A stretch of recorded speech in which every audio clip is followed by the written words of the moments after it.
যদি অতদিন বেঁচে থাকি ওই নবীর কাছে যাব এবং কলেমা পড়ব। ইয়া রাসূলুল্লাহ, ইয়া হাবিবাল্লাহ, নবী গো, ওই আদম নবীর ছেলের নাম হচ্ছে শীষ নবী আলাইহিস সালাম। এই শীষ নবী যখন জিকির করত, আল্লাহ জিকিরের পাশে আপনার জিকির খানাকেও করত।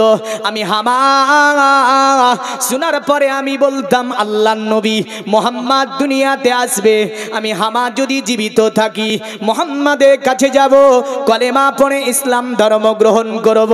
হামা বলে, ইয়া রাসূলুল্লাহ, ইয়া হাবিবাল্লাহ, হযরত ইদ্রিস নবী যখন তিনার সম্প্রদায়কে ওয়াজ শোনাতেন, তিনার সম্প্রদায়কে বলতেন, ওগো আল্লাহর নবী আপনার কথাটি বারবার তিনি বলতো। আর আমি হামা শোনার পরে তাজ্জুব হয়ে যেতাম। আমি মনে মনে বলতাম, যদি আমি জীবিত থাকি ওই আখিরি নবী মুহাম্মদ রাসূলুল্লাহর দরবারে যাব এবং কলেমা পড়ে ইসলাম ধর্ম গ্রহণ করব। হামা বলে, ইয়া রাসূলুল্লাহ, ইয়া হাবিবাল্লাহ, এমন করে ইব্রাহিম নবী থেকে নিয়ে মুসা আলাইহিস সালাম থেকে নিয়ে হযরত ঈসা নবী পর্যন্ত সব নবীরা আপনার গুণকীর্তন করেছে, সব নবীরা আপনার কথা বলেছে, সব নবীরা আপনার জিকির করেছে আল্লাহ জিকিরের পাশে। আমি হামা, যার কারণে আপনাকে আমি চিনি বা আপনার নামটা জানি। আল্লাহর নবী বলেছিল, হামা, ওরে হামা, আল্লাহ পাক তোকে এত হায়াত দিয়েছে যে আদম সাফিউল্লাহ থেকে নিয়ে আমি মুহাম্মদুর রাসূলুল্লাহ সাল্লাল্লাহু আলাইহি সাল্লাম আজকে আমার কাজ পর্যন্ত আল্লাহ তোকে জীবিত রেখেছে। হামা বলছে, ইয়া রাসূলুল্লাহ, ইয়া হাবিবাল্লাহ, নবী গো, দয়া করে আপনি কলেমা লা ইলাহা ইল্লাল্লাহ মুহাম্মাদুর রাসূলুল্লাহ সাল্লাল্লাহু আলাইহি সাল্লাম পড়ে আপনি আমাকে ইসলামের মধ্যে দীক্ষিত করিয়ে নিন। আল্লাহর নবী তাকে কলেমা পড়ে ইসলামের মধ্যে দীক্ষিত করিয়ে নিলেন। আর একটু জোরে বলেন। আমার নবীর বায়োডেটা আদম নবী থেকে নিয়ে ঈসা নবী জানতো না? হামা বলছে, সব নবীদের মুখে আমি নিজে শুনেছি যে আপনার জিকির সব নবীদের মুখে ছিল, সব নবীরা বলতো। আর এখন এসে কিছু আপনার বাড়িয়েছে, ওরা বলছে নবী আমার মতো। নবী তো মানুষ, নবী মানুষ। আল্লাহর নবী দুনিয়াতে আসেনি, তো নবী পাক সাল্লাল্লাহু আলাইহি ওয়াসাল্লামের জিকির পৃথিবীতে চালু হয়ে গিয়েছে। যার কারণে আপনার সনাতন ধর্মের মধ্যে বলা হয়েছে, এই পৃথিবীর মুমিন মুসলমান শুনে রেখে দেন, সনাতন ধর্মের মধ্যে বলেছে, শোন, পৃথিবীর জমিনে এমন একজন মানবের আবির্ভাব ঘটবে পৃথিবীতে, যখন কখন ওই মানুষটার আবির্ভাব ঘটবে, অন্ধকারে যখন দুনিয়া চন্নিত হয়ে যাবে, এক আল্লাহকে ডাকার কোনো মানুষ থাকবে না। পৃথিবীতে শয়তান যখন রাজত্ব করবে, পৃথিবীর জমিনে যখন আল্লাহর ইবাদত করা কেউ থাকবে না, তখন আল্লাহ পাক পৃথিবীর জমিনে ওই মানুষটাকে পাঠাবে। জোরে বলেন সুবহানাল্লাহ। তারা আপনার ভবিষ্যৎ পুরাণের, তারা আপনার তাদের কিতাব মহাভারতের মধ্যে যার কারণে বলে দিয়েছে এই কথাটি, মহাভারতের মধ্যে বলেছে, শোন পৃথিবীর মানব, অতএব কালক্রমে বিষ্ণু যশেতে নামেতে ব্রাহ্মণ সম্বল নগরতে জন্ম লইবেন, তখন মহাবীর্য মহাবুদ্ধি কলকিতার ঘরে জন্মিবে যথাকালে দেবকার জাতরে। দুনিয়াটা যখন অন্ধকারে আচ্ছন্নিত হয়ে যাবে, শয়তান যখন রাজত্ব করবে, এক আল্লাহকে ডাকার কোনো মানুষ থাকবে না, এক আল্লাহকে ইবাদত করার যখন দুনিয়াতে কাউকে পাওয়া যাবে না, আল্লাহ পাক বিষ্ণু যশের ঘরে এমন একজন মহা দুর্ব ব্রাহ্মণকে পাঠাবে। তিনি দুনিয়ার জমিনে আসার পরে মানুষকে ইসলাম শিখাবে, মানুষকে ইসলাম বুঝাবে, ইসলাম মানুষের মধ্যে প্রচার করবে, মানুষকে আপনার দিনে ইসলামের কিতাবগুলো শিখিয়ে দেবে। যার কারণে ইব্রাহিম নবী বলেছিল, রব্বানা ওয়াবআস ফীহিম রাসূলাম মিনহুম, ওগো আমার আল্লাহ, দুনিয়ার জমিনে আমি ইব্রাহিম তোমার কাছে অন্য কিছু চাইব না, দুনিয়ার জমিনে আমি ইব্রাহিম তোমার কাছে রাজত্ব নেব না, তোমার কাছে টাকা পয়সা নেব না, তোমার কাছে সোনা জোহরাত নেব না। আল্লাহ বলেছিল, ইব্রাহিম কি নেবে তুমি? ইব্রাহিম বলেছিল, আল্লাহ,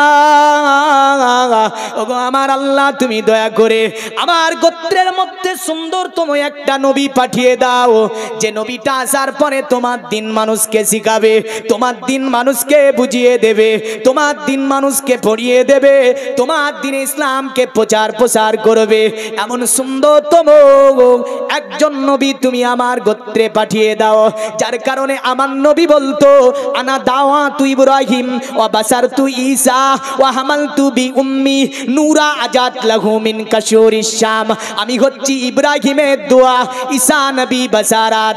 আর আমি যখন আমার মায়ের ঘরে জন্ম নিলাম, আমার নূরের ঝলকিতে মুলকে শামের মহল পর্যন্ত আলোকিত হয়েছিল। আর একটু জোরে বলতে হবে, আরো জোরে বলুন সুবহানাল্লাহ। তাহলে বোঝা যায় যে আমার নবী পাক আসবে কখন? তো অন্ধকারে আচ্ছন্নিত জগৎ। তিনি আসবে কার ঘরে? বিষ্ণু যশের ঘরে। কার ঘরে? বিষ্ণু যশের ঘরে। তো বিষ্ণু যশ শব্দটি কি শব্দ?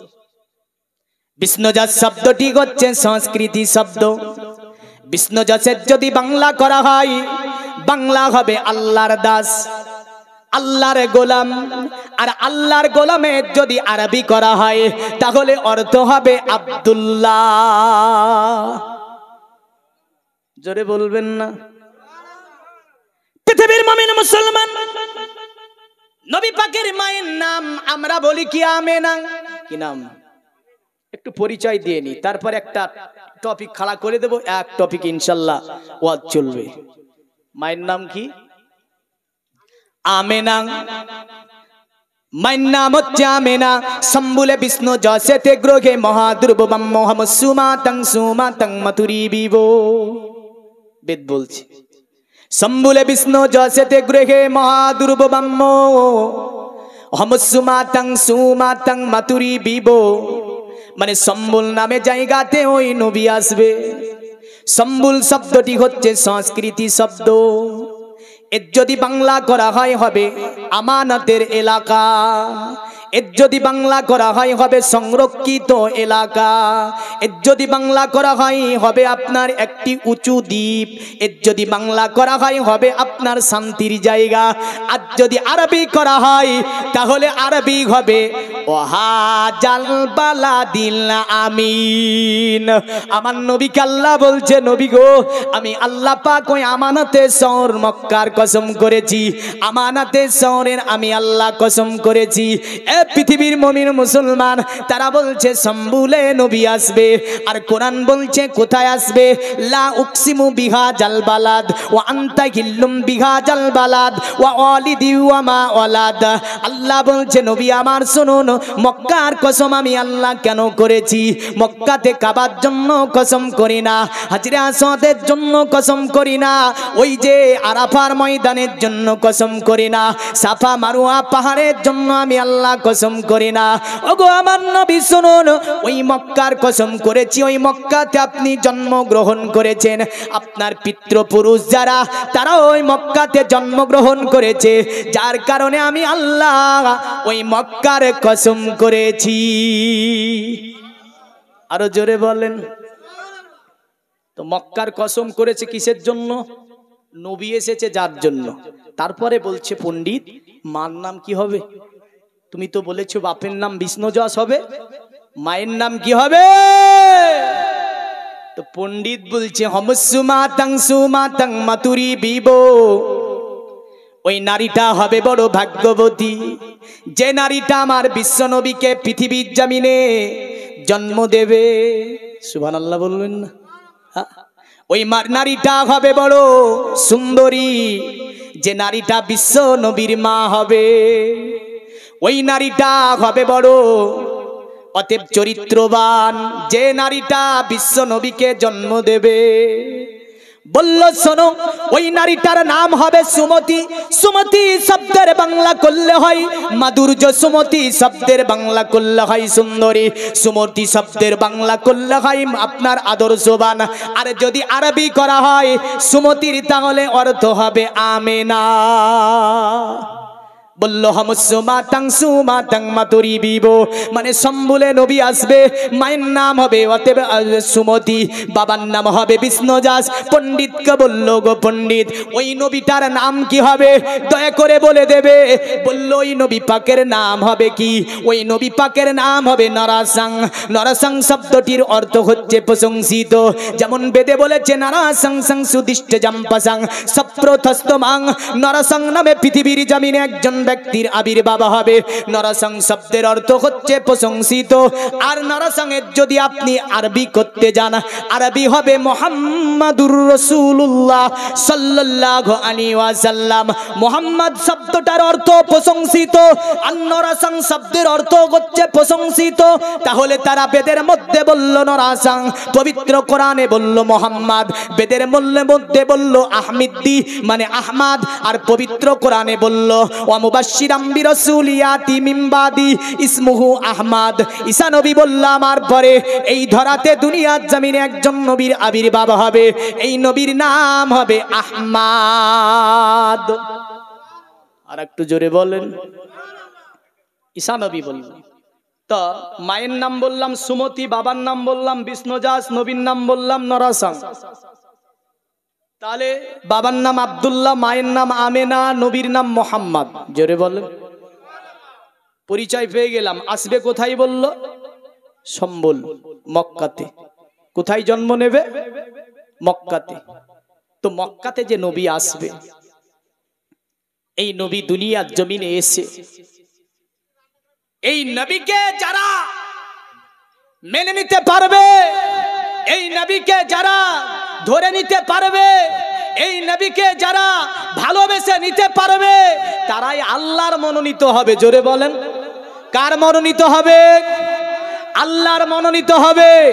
এখন যদি জিজ্ঞাসা করি আপনাকে, আপনি কোথায় যাবেন, তো আপনি বলবেন মরার পরে কোথায় যাবেন, তো আপনি কি বলবেন? জাহান্নামে যাবে বলবেন না জান্নাতে যাবে বলবেন? হ্যাঁ, জান্নাতে বলবেন না? জান্নাতে যাব। সনাতন ধর্মের মানুষকে যদি জিজ্ঞাসা করেন তোমরা মরার পরে কোথায় যাবে, বলে স্বর্গে যাব। কোথায় যাবে? স্বর্গে যাব। নরকে যাবে কথা বলবে না। কোথায় যাবে? স্বর্গে যাবে। দলিতকে যদি জিজ্ঞাসা করেন মরার পরে তুই কোথায় যাবি, তো বলবে আমি স্বর্গে যাব। তেমন করে হিন্দু, জৈন, খ্রিস্টান, নাসারা যত জাতি আছে জিজ্ঞাসা করেন কোথায় যাবা, মরার পরে মুসলমান বলবে জান্নাতে যাব, হিন্দু বলবে স্বর্গে যাব, খ্রিস্টান বলবে জান্নাতে যাব। আচ্ছা বলেন তো সবল কি জান্নাতে যাবে? হ্যাঁ, জান্নাতে যাব তো সবাই বলছে, জান্নাতে যাবে কে গো? হ্যাঁ, যারা নবীর হবে। জোরে বলেন। কার হবে? নবীর হবে। কোরআন বলছে কুল ইন কুনতুম তুহিব্বুনাল্লাহ ফাত্তাবিউনি ইউহিব্বুকুমুল্লাহু ওয়া ইয়াগফির লাকুম যুনুবাকুম আল্লাহু গফুরুর রহিম। আমার আল্লাহ বলছে, আমার নবী আপনি তাদেরকে জানিয়ে দিন, আপনি তাদেরকে বলে দিন, কেউ যদি আল্লাহকে পেতে চায়, আল্লাহর সান্নিধ্য লাভ করতে চায়, আল্লাহর সঙ্গে প্রেম প্রীতি ভালোবাসা মহব্বত করতে চায়, ফাত্তাবিউনি, ওগো নবী আপনার যাতে ইত্তেবা করে, আপনার অনুসরণ করে, আপনার অনুকরণ করে নেয়। যদি আপনার ইত্তেবা করে নিতে পারে, আপনার অনুসরণ করে নিতে পারে, আপনাকে যদি মেনে নিতে পারে, ওগো আমার নবী আমি আল্লাহ কথা দিয়ে দিলাম, কুমুল্লাহু আমি আল্লাহ আমাকে পেয়ে যাবে। আর আমাকে যারা পেয়ে যাবে তারাই আমার জান্নাতে প্রবেশ করবে। জোরে বলেন সুবহানাল্লাহ। যারা আমাকে পেয়ে যাবে আমি আল্লাহ তাদের জন্য ঘোষণা দিচ্ছি, ওয়াগফির লাকুম যুনুবাকুম আল্লাহু গফুরুর রহিম। আমি আল্লাহ তার জীবনের যত প্রকারের গুনাহগুলি আছে আমি আল্লাহ সব মাফ করে দেব। কারণ আমার আল্লাহ বলছে, বান্দা তুই যদি পাহাড় সমতুল্য গুনাহ করে ফেলিস, এ আমার বান্দা তোর জীবনে যদি সমুদ্রের ঝাঁক পরিমাণও গুনাহ হয়ে যায়, এ আমার বান্দা তুই নবীর দরবারে চলে যা। নবীর দরবারে গেলে আমি আল্লাহ তোর পাহাড় সমতুল্য জীবনের গুনাহকে মাফ করে দেব। তোর যদি যদি সমুদ্রে ঝাঁক পরিমাণও জীবনে গুনাহ করে ফেলিস, আমার নবীর দরবারে চলে যা, আমি আল্লাহ কথা দিয়েছি নবীকে, নবী গো যারা আপনার হয়ে যাবে আমি আল্লাহ তার জীবনের সব গুনাহকে মাফ করে দেব। জোরে বলেন সুবহানাল্লাহ। পৃথিবীর মুমিন মুসলমান, আজকে আমরা দেখতে চাই বিশ্বনবী মুহাম্মদুর রাসূলুল্লাহ সাল্লাল্লাহু তাআলা আলাইহি ওয়াসাল্লাম, তিনাকে মানলে কি হবে, তিনাকে মানলে আমরা কি পাবো, তিনাকে মেনেছিল সাহাবীরা কেমন, হযরতে আবু বকর কেমন মেনেছিল, হযরতে আলী শেরে খোদা কেমন মেনেছিল, হযরতে আব্দুল্লাহ বিন জুবাইর কেমন মেনেছিল, এমন করে আমার নবী পাককে নবীর সাহাবীরা অনুসরণ কেমন করে করেছিল। যদি আমরাও আবু বকরের মতো মেনে নিতে পারি নিশ্চয়ই আল্লাহর জান্নাতে চলে যাব। যদি আমরা আলী শেরে খোদার মতো মেনে নিতে পারি নিশ্চয়ই আল্লাহর জান্নাতে চলে যাব। যদি আমরা আব্দুল্লাহ বিন জুবাইরের মতো নবী পাকের অনুসরণ করে নিতে পারি আল্লাহর জান্নাতে চলে যাব। আর যদি বলেন না আমি আব্দুল্লাহের মতো মানবো না, আবু জাহেলের মতো আমি নবীকে দেখব, উতবা সাইবার মতো দেখব, আবু লাহাবের মতো নবীকে দেখব, আল্লাহ বলছে বান্দারে শোন, পৃথিবীকে দেখতে পাস না দু, আবু জেহেলও একদিকে ছিল, আবু বকর একদিকে ছিল। আবু জেহেলের স্থান হয়েছে পায়খানার মধ্যে, তার কবর বানানো হয়েছে, মানে তার কবরে পায়খানা আপনার গার তৈরি করা হয়েছে, আর আবু বকরের কবরখানা হয়েছে আমার নবী পাকের পাশে। জোরে বলেন সুবহানাল্লাহ। এমন করে আল্লাহ বলে বান্দা তুই দেখতে পাস না আমার নবীকে, সাফার উপরে পাহাড়ের উপরে পাথর মারল চাচা আবু লাহাব, আমি আল্লাহ পাক তার জন্য পৃথিবীর জমিনে এমন আযাবকে নিয়োগ করে দিলাম, পৃথিবীর জমিনে আবু লাহাবকে শেষের দিকে আপনার মানুষ বাড়িতে থাকতে দিয়েছিল না, এত গায়ে দুর্গন্ধ হয়েছিল। আল্লাহ বলছে দেখতে পাস না আমার নবীকে মেনেছিল হযরত উসমানে গনিকে রাসূলুল্লাহ স্থান করে দিল জান্নাতুল বাকিয়াতে। জোরে বলেন সুবহানাল্লাহ। আবু লাহাব গন্ধের চটিটাকে পাহাড়ের চূড়ায় রেখে এসেছিল মক্কার মানুষেরা, উম্মে জামিলা যে রাসূলুল্লাহর রাস্তার উপরে কাটা বিছাতো, আল্লাহ পাক বলে দেয় বান্দা দেখতে পাস না যে আমার নবীর পায়ের নিচে কাটা বিছাতো, আমি আল্লাহ পাক তার জন্য কি আযাব নিয়োগ করে দিয়েছিলাম। বুঝা গেল যে নবীকে মানতে হবে আবু বকরের মতো, হযরত উসমানে গনির মতো, আলী শেরে খোদার মতো, আব্দুল্লাহ বিন জুবাইরের মতো। আর একটু জোরে বলেন। আল্লাহর রাসূলকে এবার সাহাবীরা কতটা মানত যদি দেখতে যাই আমরা। নবী পাক সাল্লাল্লাহু আলাইহি ওয়াসাল্লামের একজন সাহাবী বর্ণনা করছে নবী কেমন ছিলেন। এখন তো বলছে নবী হামজে সাবাসার, কি বলছে আমার মতো। যদি ওকে জিজ্ঞাসা করা হয় নবী আমার মতো তো তুই কিছু বল, কিছু দলিল দে, তো বলছে নবীর দুটো হাত ছিল, আমারও দুটো হাত আছে, নবীর দুটো পা ছিল, আমারও দুটো পা আছে, নবী বিবাহ করেছিল, আমিও বিবাহ করেছি। নাউজুবিল্লাহ বলেন, আরো জোরে বলেন। আমি যদি বলি আবু জেহেলের দুটো হাত ছিল, তোরও দুটো হাত আছে, আবু জেহেলের দুটো কান ছিল, তোরও দুটো কান আছে, ফেরাউনের দুটো পা ছিল, তোরও দুটো পা আছে, ফেরাউনের দুটো নাক ছিল, তোরও দুটো নাক আছে, তুই ফেরাউনের মতো বলা, তাহলে বোঝা যায় যে আবু জেহেল কেমন মানছে আর আবু বকর কেমন মানছে যদি দেখতে যায়। আর নবী পাক সাল্লাল্লাহু আলাইহি সাল্লামের সাহাবীরা রাসূলুল্লাহকে কেমন মানে, পবিত্র কোরআনের একটা আয়াত আনি, তারপরে ঘটনাটাকে বিস্থাপন করব। রাসূলুল্লাহ সাল্লাল্লাহু আলাইহি সাল্লাম 300 সাহাবী নিয়ে একটা মরুর প্রান্তরে রয়েছে। কোথায় রয়েছে? এক মরুর প্রান্তরে।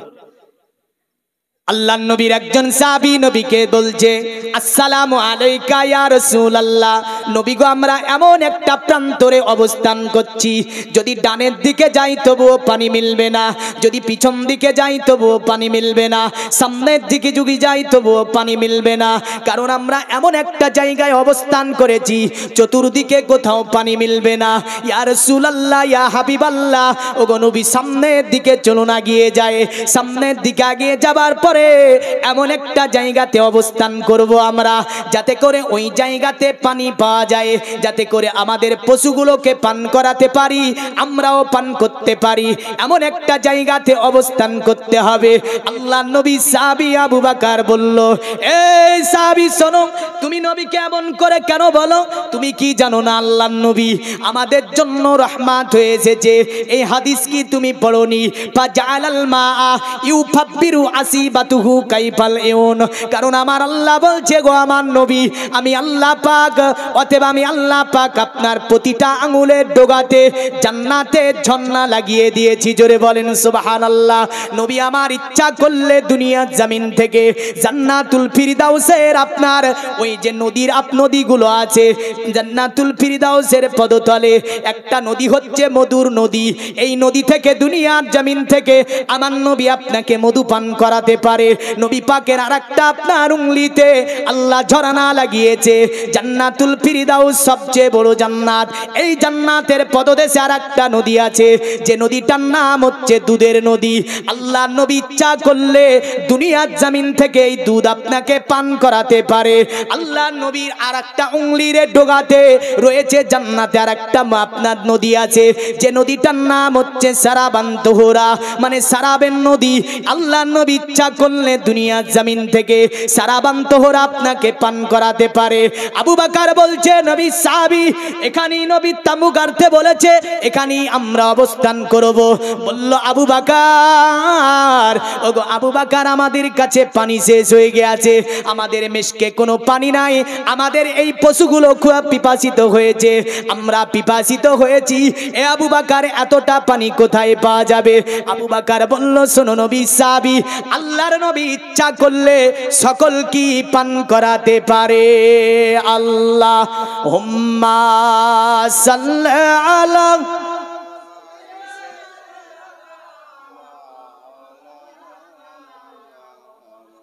ওয়া আলা আলি সাইয়্যিদিনা। अरे खुशबू खुशबू मीठा मीठा दयार नबीजिर नाम। जोरे जोरे जोरे जोरे। আমার নবী পাকের নাম মিষ্টি না? মিষ্টি না? আমার নবী পাকের নামে খুশবু আছে না নাই? আরে খুশবু খুশবু मीठा मीठा दयार नबीजिर नाम। रौजा फुलेर बागान, रौजा फुलेर बागान। जोरे बोलुन सुबहानाल्लाह। खुशबू खुशबू मीठा मीठा दयार नबीजिर नाम। रौजा फुलेर बागान, रौजा फुलेर बागान। मदीना शरीफे, मदीना शरीफेर ओली गलिते কতই না ধুমধাম। রওজা ফুলের বাগান, রওজা ফুলের বাগান। গ্রামের নাম কি গো? গিরিনগরে অলি গলিতে কতই না ধুমধাম। রওজা ফুলের বাগান, রওজা ফুলের বাগান। খুশবু খুশবু মিঠা মিঠা দয়ার নবীজির নাম। রওজা ফুলের বাগান, রওজা ফুলের বাগান। জোরে বলুন আল্লাহ আল্লাহ নূরি তাজাল্লা। আল্লাহ আল্লাহ নূরি তাজাল্লা চমকাই পিয়ার গলিতে, দয়ার নবীজির গলিতে, দয়ার নবীজির গলিতে। জোরে বলেন, আরো জোরে বলতে হবে। আল্লাহ আল্লাহ নূরি তাজাল্লা চমকাই পিয়ার গলিতে, নূর নবীজির গলিতে, দয়ার নবীজির গলিতে, বাজি মে নুরানিয়ে,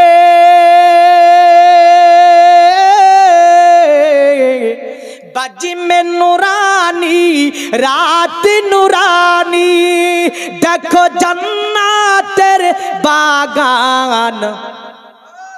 আরো জোরে বলেন, বাজি মে নুরানি, রাত নুরানি, দেখো জান্নাতের বাগান, রওজা ফুলের বাগান, রওজা ফুলের বাগান, খুশবু খুশবু মিঠা মিঠা, দয়ার নবীজির নাম, রওজা ফুলের বাগান, রওজা ফুলের বাগান, নাজিদি উহাবি। তো সুবহানাল্লাহ, নাজিদি উহাবি, কেমনে যাবি দয়ার নবীজির সামনে। যেতে পারবে? নবীকে আমার মতো বলিস, নবীর সম্মুখে যেতে পারবি না। নবীকে মাটির তৈরি বলিস, নবীর সম্মুখে যেতে পারবি না। নবীকে এক্সাম্পল দিস, নবী বিবাহ করেছে, আমিও বিবাহ করেছি, নবীর সম্মুখে যেতে পারবি না। ইয়া নবীতে রাগ হয়, নবীর সম্মুখে যেতে পারবি না। সালাতু সালামে রাগ হয়, নবীর সম্মুখে যেতে পারবি না। কারণ নাজদি উহাবি যারা, আমার নবী পাকের প্রশংসা চাই না। ওরা চাই কি? নবীর প্রশংসা ওদের কাছে ভালো লাগে না। নাজিদি উহাবি, কেমনে যাবি দয়ার নবীজির সামনে, মুখ দেখাবি কেমনে, মুখ দেখাবি কেমনে। নাজিদি উহাবি, কেমনে যাবি দয়ার নবীজির সামনে, মুখ দেখাবি কেমনে, মুখ দেখাবি কেমনে। তোর নামাজি রোজা, তোর নামাজি রোজা সবই বাতিল, যাবি জাহান্নাম। রওজা ফুলের বাগান, রওজা ফুলের বাগান, খুশবু খুশবু মিঠা মিঠা, দয়ার নবীজির নাম। রওজা ফুলের বাগান, রওজা ফুলের বাগান। আল্লাহুম্মা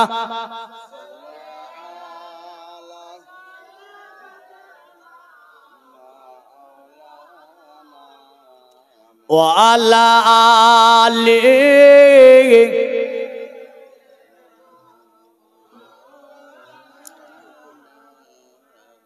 পৃথিবীর মুমিন মুসলমান আমার নবী পাক সেখানে অবস্থান করেছে। একজন সাহাবী আমার নবীর কাছে এসে বলে, ইয়া রাসূলুল্লাহ, ইয়া হাবিবাল্লাহ, নবী গো, আমাদের পুরা কাফিলাটি যেন পিপাসিত হয়েছে। ইয়া রাসূলুল্লাহ, মুসা নবীর কাছে যখন মুসা নবীর সম্প্রদায়ে এক বিরাট একটি মরুভূমি প্রান্তরে যখন তারা পিপাসিত হয়েছিল, আল্লাহর কোরআন এইভাবে বলেছে, মুসা নবীর কাছে পানি চাইল সম্প্রদায়। মুসা নবী আল্লাহকে বলল, আল্লাহ, দুনিয়ার জমিনে আমি মুসা কালিমুল্লাহ, আমার কাছে আমার সম্প্রদায় পানি চায়। আল্লাহ বলছে, ওয়া ইজাসতাসকা মুসা লিকৌমিহি ফাকুলনা জিরিবি বিআসাকাল হাজারা ফানফাজারাত মিন হুসনাতা আসারাতা আইনান। অতএব এ নবী মুসা, শোনো, তোমার কাছে বনি ইসরাইল সম্প্রদায় পানি চেয়েছে। এ মুসা, তোমার হাতের লাঠিটা দিয়ে ওই যে সামনে পাথরটা তুমি দেখতে পাও, ওই পাথরের উপর তুমি আঘাত করো। আল্লাহর নবী মুসা আলাইহিস সালাম লাঠিটা নিয়ে বুঝলেন, পাথরের উপর আঘাত করলো। কোরআন বলছে, ফানফাজারাত মিন হুসনাতা আসারাতা আইনান, ওই পাথরের মধ্য থেকে 12টা পানির ঝর্ণা বের হয়ে গেল। মুসা নবীর সম্প্রদায় বনি ইসরাইল ওই থেকে পানি পান করলেন। আর আমার নবীকে সাহাবীরা বলছে, ইয়া রাসূলুল্লাহ, মুসা নবীর সম্প্রদায় যখন পানি চেয়েছিল, মুসা নবী পাথরের ওপর মেরে বলেছিল, ওগো আল্লাহর নবী, আমরা যে পিপাসিত হয়েছি, তবে একটা আমল আপনাকে আজকে শিখিয়ে দিয়ে যাব। আমলগুলো নিশ্চয় করবেন, কারণ পৃথিবীর জমিনে যদি আমল না করেন আপনি নবীর হতে পারবেন না, আল্লাহর পেয়ারা হতে পারবেন না। শুধু ওয়াজ শুনলে হবে না, আমলগুলি নিশ্চয় আপনাকে আমাকে করতে হবে। পবিত্র কোরআনুল কারীম, এই কোরআনের মধ্যে একটি সূরা আছে, সূরাটির নাম হচ্ছে সূরাতুল লুকমান। মানে লুকমান তিনি পৃথিবীর জমিনে একজন বড় হাকিম ছিলেন। তিনার ছেলেকে বলেছিলেন, আমার ছেলে, তুমি যে সফরটাই বেরিয়ে যাচ্ছ, এই সফরটাই বড় কষ্টের মধ্যে পড়বে। আমার ছেলে, যখন তুমি কষ্টের মধ্যে পড়বে, আমি লুকমান তোমাকে একটা আমল শিখিয়ে দিচ্ছি, ওই আমলটি তুমি করবে। আল্লাহ পাক তোমাকে যে কোনো মুসিবত থেকে আমার আল্লাহ হেফাজত করবে। জোরে বলেন সুবহানাল্লাহ। লুকমানের ছেলে বলেছিল, আব্বা, আমার আব্বা বলুন কি আমল করতে হবে? লুকমান হাকিম বলেছিল, আমার ছেলে শুনে রেখে দাও, পৃথিবীর জমিনে একটা কাজ তুমি করবে না কখনোই। তিনি বলেছিলেন, ইয়া বুনাইয়া লা তুশরিক বিল্লাহ ইন্নাশ শিরকা লা জুলমুন আযীম।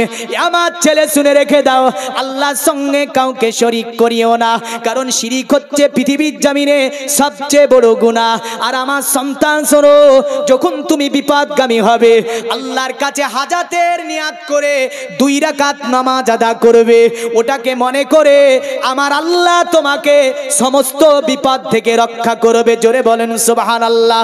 তাহলে আমরা বিপদগামী যখন হব, আল্লাহর নবী বলেছেন, তোমরা 2 রাকাত হাজাতের নামাজ পড়ো। কি করতে হবে? হাজাতের নামাজ জানেন না? অনেকে ভাবছেন 5 ওয়াক্ত তো পড়ি না, মৌলভী সাহেব বাবা কোথায় নিয়ে গেল রে হাজাতের নামাজ, মনে মনে বলছে। হ্যাঁ, দেখেন লুকমান বলেছিল, ঘটনার বড়, আমি ওই জায়গাটা শুধু একটা আমল দেওয়ার জন্য নেব। তো বিরাট এক মরুভূমিতে লোকমানের ছেলে পিপাসিত হয়েছে। এদিকে মনে আছে তো নবীর সাহাবীরা পিপাসিত হয়েছে, মনে রাখবেন, ওই গই একই ঘটনা চলবে ওটা। তবে কিছু আপনাকে এ থেকে আমল এবং কিছু টাচ দিয়ে যাব। তো লোকমানের ছেলে যখন বিরাট মরুভূমিতে গিয়ে পিপাসিত, সঙ্গে একটি ব্যাগ ছিল, ব্যাগের মধ্যে মেষ ছিল, মিশকের মধ্যে পানি ছিল। লোকমানের ছেলে পানিটা বের করে খাবে, এত প্রখর রৌদ্র, লোকমানের ছেলে ওই পানি বুঝলেন পান করতে পারলো না, অপান যোগ্য নয়, আর পান করে পিপাসা নিবারণ হবে না। বাবার কথা স্মরণ হয়ে গিয়েছে, কারণ লোকমান বলেছিলেন, আমার ছেলে, সফরের মধ্যে যদি তুমি কোনো বিপদগামী হও, আল্লাহকে স্মরণ করে 2 রাকাত হাজাতের নামাজ পড়বে। লোকমানের ছেলে মরুর প্রান্তরে রৌদ্রের মধ্যে হাজাতের নামাজে দাঁড়িয়ে গেল। হাজাতের নামাজ কমপ্লিট করে ডানে সালাম ফিরিয়েছে, বামে সালাম ফিরিতেই দেখছে দূরে যেন কিছু গাছপালা দেখা যাচ্ছে, একটা যেন পাহাড়ও দেখা যাচ্ছে, যে পাহাড়টি লুকমানের ছেলের আগের নজর এসেছিল না। গুটি গুটি পায়ে সেখানে গিয়ে পৌঁছে গেল। দেখছে পাহাড়ের গা দিয়ে সুন্দর যেন পানির ঝরনা বইছে, ঠান্ডা পানি। লুকমানের ছেলে পান করে আল্লাহ শুকরিয়া করল, আলহামদুলিল্লাহ। কিন্তু আমরা শুকরিয়া করতে জানি না, জানি গো? হ্যাঁ, খাওয়া দাওয়ার পরে জোরে ঢেকুর মারে আর বললেন উঠে চলে যায়। ও আলহামদুলিল্লাহ এই শব্দটার মুখ দিয়ে বেরাই না। তো তিনি ঠান্ডা পানি পান করলেন। বিপদগামী হলে কি করবেন? 2 রাকাত হাজাতের নামাজ পড়বেন। এখন আজকে জালসাতে আসার আগে, আসরের পরে আমার একটি জায়গায় বসে আছি আমি, তো মৌলভী সাহেব এত জালসা করে বেড়াচ্ছেন, দোয়া করে বেড়াচ্ছেন, পানি হচ্ছে না কেন? আমাকে বলছে, বুঝলেন, হ্যাঁ, যে এত জালসা করছেন, দোয়া করছেন, পানি হয় না কেন? তো আমি বললাম, সে জালসা দোয়া করে করব কি বলেন? হ্যাঁ, মসজিদ গুলা দেখা গেলে একটা গ্রামে দেখা যায় 10,000 মানুষ বসবাস করে, 100 নামাজি নাই। ঠিক বলছি না ভুল বলছি? 10,000 মানুষ বসবাস করে, 100 নামাজি নাই। 10,000 মানুষ যদি বলি কটা মানুষ কোরআন শরীফ পড়া জানে? 95% মানুষ কোরআন পড়তে জানে না। ঠিক বলছি না ভুল বলছি? হ্যাঁ, ঘুরে ফিরে মৌলবীদের দোষ নাকি? হ্যাঁ, সে তোমার বেলায় শোনো আলা, মৌলবী বেলায় চানা না। হ্যাঁ, ঘুরে ফিরে সব মৌলবী। হ্যাঁ, একটু কবে ঘুরে দেখেন, সকাল বেলাতে আমরা কোরআন পড়ি না, নমাজে যাই না, মুয়াজ্জিন ডাক দেয় আর আমরা বেকা হয়ে অন্যদিকে দৌড় দিই। মুয়াজ্জিন ডাক দেয় সিনেমা দেখছে, মুসলমান তাস খেলছে। মুয়াজ্জিন ডাক দেয় এ মুসলমান কিবাদে বসে থাকে। মুয়াজ্জিন মসজিদ থেকে বলে হাইয়া আলাস সালাহ, নামাজের দিকে এসো। আর এ মুসলমান কি করে, আপনার দেখা যায় যে মদের আড্ডাতে বসে আছে। হ্যাঁ, আর ঘুরে ফিরে বলছে মৌলবীদের দোয়া কাজে লাগে না। হ্যাঁ, মৌলবীদের দোয়া কাজে লাগে না। মদ খাচ্ছে আর বলছে মৌলবীদের দোয়া কাজে লাগে না। হ্যাঁ, একটু মসজিদে যাও। শুধু মৌলবি মৌলবি করলে হবে না, তুমিও দোয়া করো, তোমার দোয়া আল্লাহ কবুল করবে। জোরে বলেন সুবহানাল্লাহ। আল্লাহ হেফাজত করে গজব থেকে।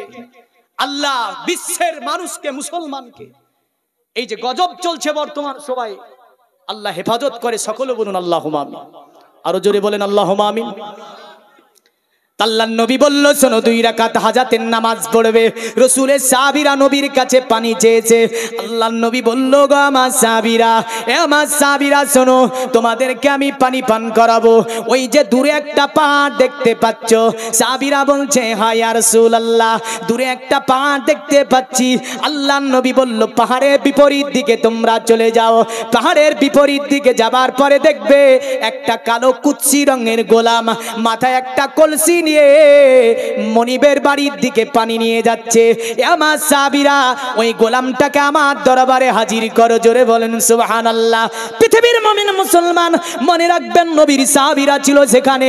আল্লাহর নবী বলছে ওই পাহাড়ের বিপরীত দিকে কালো রঙের গোলাম আছে, ওই গোলামের মাথায় এক কলসি পানি আছে। বলেন তো আমার নবী পাক পাহাড়ের ওই দিকে দেখতে পাই না? পাই না।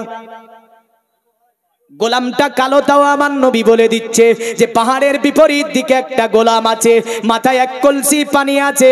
কালো হাবসি রঙের গোলাম, এটাও বলে দিচ্ছে। বোঝা গেল আমার নবী পাকের চোখের জ্যোতি কোনো পাহাড় আটকাতে পারে না। কারণ নবী সামনে যেমন দেখতে পায়, আল্লাহর নবী পিছনেও তেমন দেখতে পায়। আল্লাহর নবী ডানে যেমন দেখতে পায়, আমার নবী বামেও তেমন দেখতে পায়। নবী উপরে যেমন দেখতে পায়, আল্লাহর নবী নিচেও তেমন দেখতে পায়। জোরে বলেন সুবহানাল্লাহ। এবার আপনি বলবেন মৌলভী সাহেব এর কি কোনো দলিল দিতে পারবেন? হ্যাঁ, দলিল দিতে পারবো। মিশকাতের হাদিস, আল্লাহর নবী বলেছেন ওগো আমার আল্লাহ, আপনি আমার সারাপা নূর তৈরি করে দিন, আপনি আমার ডানে নূর তৈরি করে দিন, আপনি আমার বামে নূর তৈরি করে দিন, আপনি আমার উপরে নূর তৈরি করে দিন, আপনি আমার নিচে নূর তৈরি করে দিন। মানে আমার নবী হচ্ছে নূর আলা নূর। আরে নূর নূর নূর আজ নূর এসেছে, আমিনা মায়ের কোলে চাঁদ এসেছে। আরে নূর নূর নূর আজ নূর এসেছে, আমিনা মায়ের কোলে চাঁদ এসেছে। আয় আয় কে দেখবি নূরেরই পুতুল, মা আমিনার কোলে দলে গোলাপেরই ফুল। জোরে বলেন সুবহানাল্লাহ। তো আমার নবী পাক তিনি নূর, এই মর্মে কোনো আপনার সন্দেহ নাই। যদি বলেন মৌলভী সাহেব এটা কি শুধু ওই কথা, হাদিসেও নবীকে নূর বলা হয়েছে। আল্লাহ নবী বলেছিল ইয়া জাবিরু ইন্নাল্লাহা তাআলা কাদ খালাকা ক্বাবলাল আশিয়া নূরা নবিকা মিন নূরি। নবী জাবিরকে বলেছিলেন জাবির শোনো, আল্লাহ পাক সর্বপ্রথমে তোমার নবীর নূরকে তৈরি করেছে, সমস্ত আসিয়ার পূর্বে তোমার নবীর নূরকে তৈরি করেছে। জাবিরকে আল্লাহ নবী বলছে ফাজালা জালিকান নূর আদুরু বিল কুদুরাত। আল্লাহ পাক আমার নূরকে আল্লাহর কুদরত দিয়ে তৈরি করেছে। জোরে বলেন সুবহানাল্লাহ। যার কারণে সনাতন ধর্মের বেদির মধ্যে বলল ওয়াসবু মাসুগামারুহে দেবদত্তং জগৎপতি ওসিনা সাদুদমান নমস্তে সবারজে গুণা নিবিতং চিররন্না সোনা কোনাং হইনা প্রতি মুদ্দাতিং নিপ্রলিঙ্গ চুদ্ধ দোষান কোটিসো নিয়নোসাতিং অতোতে সংভবিষ্যন্তি মনংসি বিষাদানি বে বসুদে বঙ্গারা গাতি পুণ্য গন্ধানি স্পৃশাম পৌরজন পদানং বে হতিস কিলা সুসা দেবা ধর্মা কিত্র যুগা দেবালকশ্চারা হুষ্টা পুষ্ট সন্তুষ্ট কলকোর জনি চাবুবা নানা দেবাদিলিঙ্গেষু ভূষানে ভূষিতেষু চ ইন্দ্রজালি বুদ্ধাতি কল্পকা পূজা কা জনা ন শান্তি। যার কারণে বেদে বলল শোনে রেখে দে নবী কেমন হবে। বেদ আপনার পণ্ডিতকে জিজ্ঞাসা করলো গো পণ্ডিত নবী নূর নাকি মাটি, নবী কেমন হবে দেখতে? বলল শোন চিররান্না সোনা খোনাং হয়ে না প্রতি মুদ্রা মুদ্দাতিন। আখিরি নবীর চেহারা বেদের মধ্যে বর্ণনা দিতে পারবো না, বেদে বলতে পারবো না। বলে কেন বলতে পারবে না? বলে এতটা আমরা জানাতে পারবো যে আখিরি নবী যিনি হবে তার চেহারা থেকে যেন আলোক রশ্মি বিচ্ছুরিত হবে। আরো জোরে বলেন। বলল শুনে রেখে দে, নবী যিনি হবে তার শরীর থেকে যেন লাইট বের হবে, নবীর শরীর থেকে যেন লাইট বের হবে, নবী পাকের শরীর মোবারক থেকে অন্ধকার দূরভূত হবে। তারপরে তারা বলল শুনে রেখে দে, অততে সাংভবী শান্তি, পৃথিবীতে যদি শান্তি পেতে চাস ওই নবীর সঙ্গে স্পর্শে যেতে হবে, নবী ছাড়া শান্তি পাওয়া সম্ভব হবে না। অতঃপর তারা আরো বলেছে এইভাবে, বাসুদেবাঙ্গারা গাতি পুণ্যগন্ধানির স্পেশাম। আর আল্লাহর নবীর আরো পরিচয় তোদেরকে আমরা জানিয়ে দিয়ে যাচ্ছি। নবী যে রাস্তা দিয়ে চলবে ওই রাস্তা পর্যন্ত যেন খুশবু আর খুশবু হবে, মানে নবী পাকের গায়ের সুগন্ধিতে ওই রাস্তা যেন ভরে যাবে। জোরে বলেন সুবহানাল্লাহ। মাথায় টুপি, মুখে দাড়ি, নেওয়ার পরে বলছে নবী 5 বার দাঁতন কেন করতো? মুখে গন্ধ ছিল। নাউজুবিল্লাহ। আরো জোরে বলেন। জুতাকে ভিজা মারা দরকার আছে, বুঝলেন? হ্যাঁ, বলে নবীর মুখে গন্ধ ছিল। নবীর মুখে গন্ধ ছিল। আর বেদ বলছে বাসুদেবাঙ্গারা গাতি পুণ্য গন্ধা নিরস্পৃশাম, নবী যিনি হবে তিনার গায়ের সুগন্ধিতে যে রাস্তা দিয়ে যাবে ওই রাস্তা পর্যন্ত ভরে যাবে। জোরে বলেন সুবহানাল্লাহ। আনাস বলছেন, আনাসিন রাদিয়াল্লাহু তাআলা আন্না নবী সাল্লাল্লাহু আলাইহি ওয়াসাল্লাম লা ইয়াসলুকু তারিকান ফায়াতবাউ আহাদুন ইল্লা আরাফা قد সালাকাহু মিন তাইয়্যিবি আরকি। আল্লাহর নবী যে রাস্তা দিয়ে যাবে, আমি আনাস 10 বছর ধরে রাসূলুল্লাহর খিদমত করেছি। কারণ আনাস 10 বছরে তিনি ইসলাম কবুল করেছিলেন। বিখ্যাত একজন সাহাবী, 104 বছর যাকে আল্লাহ পাক হায়াত দিয়েছিল, জান্নাতুল বাকিয়ার পাশে যার কবরটা বানানো হয়েছে। এই আনাস থেকে অনেকগুলি হাদিস আমরা হাদিস শরীফের মধ্যে দেখতে পাই। আনাস বলছে 10 বছর রাসূলুল্লাহর খিদমত করেছি। আল্লাহর নবী মক্কা মদিনার যে রাস্তা দিয়ে ভ্রমণ করে চলে যেত, আমরা সাহাবী কয়েকদিন ধরে বুঝতে পারতাম যে আল্লাহর নবী রাস্তা দিয়ে গিয়েছে। জোরে বলেন। মাথায় টুপি, মুখে দাড়ি, বড় জুব্বা গায়ে দিয়ে এসে জাতিকে শিখাচ্ছে নবীর মুখে গন্ধ ছিল। High high high. আর আমার ঘরের কিছু যুবক জেনারেশন বলছে এই হুজুরটাই ঠিক আছে। কোন হুজুরটা? হ্যাঁ, ও লাভ দিয়ে নিয়েছে। দেখবেন না ও কেমন হয়েছে জানেন তো? ওই যে নূহ নবী আলাইহিস সালামের কটা ছেলে ছিল? কটা ছেলে ছিল গো? শামহাম, কেনানা, ইয়াফাসির। শামহাম, কেনানা, ইয়াফাসির। শামের গোত্রে আসলাম আমরা, হামের গোত্রে এসেছে হাবসিরা, ইয়াফাসিরে গোত্রে এসেছে আপনার ইয়াজুজ এবং মাজুজ। কে আসবে? ওই যে পাহাড় জুলকারনাইন যে দিয়ে দিয়েছে পবিত্র কোরআন সূরা কাহফে, আসআলুনাকা আন জিলকারনাইন কুল সাআতুলু আলাইকুম মিনহু যিকরা। এই তাফসীরটা পড়ে দেবেন, এতে পুরো বর্ণনাটা দেওয়া আছে। কারণ আপনাদের দোয়া যদি আপনারা কোনোদিন আমাকে নিয়ে এসে বলেন যে মৌলভী সাহেব অমুক সূরাটা তাফসীর করেন, ইনশাআল্লাহ কোরআন খুলি করে দেব। এগুলো আমার ইউটিউবের মধ্যেও পাবেন তাফসীর, মানে সূরা বাই সূরা কিছু কিছু মাহফিল থাকতে হয়, মানে কোরআন খুলে ওগুলোকে দেখে পড়ে পড়ে মানে করতে হয়। পুরো সূরা কাহফের তাফসীরে এই জুলকারনাইন বাদশা যে ওই ইয়াজুজ মাজুজের জায়গাটাকে ঘেরাও করে দিয়েছে, ওরা চাটছে। ওটাকে কি করছে? চাটছে। ওই দিন শেষ হবে। কিয়ামতের আগে রাসূলুল্লাহ বলছেন দাব্বাতুল আদ আসবে, ইয়াজুজ মাজুজ আসবে, এমন করে ঈসা নবী আলাইহিস সালাম আসবে, দাজ্জাল আসবে। তারপরে আপনার ওটা কিয়ামতের সবচেয়ে বড় আলামত। ওই আলামতগুলি হচ্ছে কিয়ামতের সবচেয়ে বড় আলামত।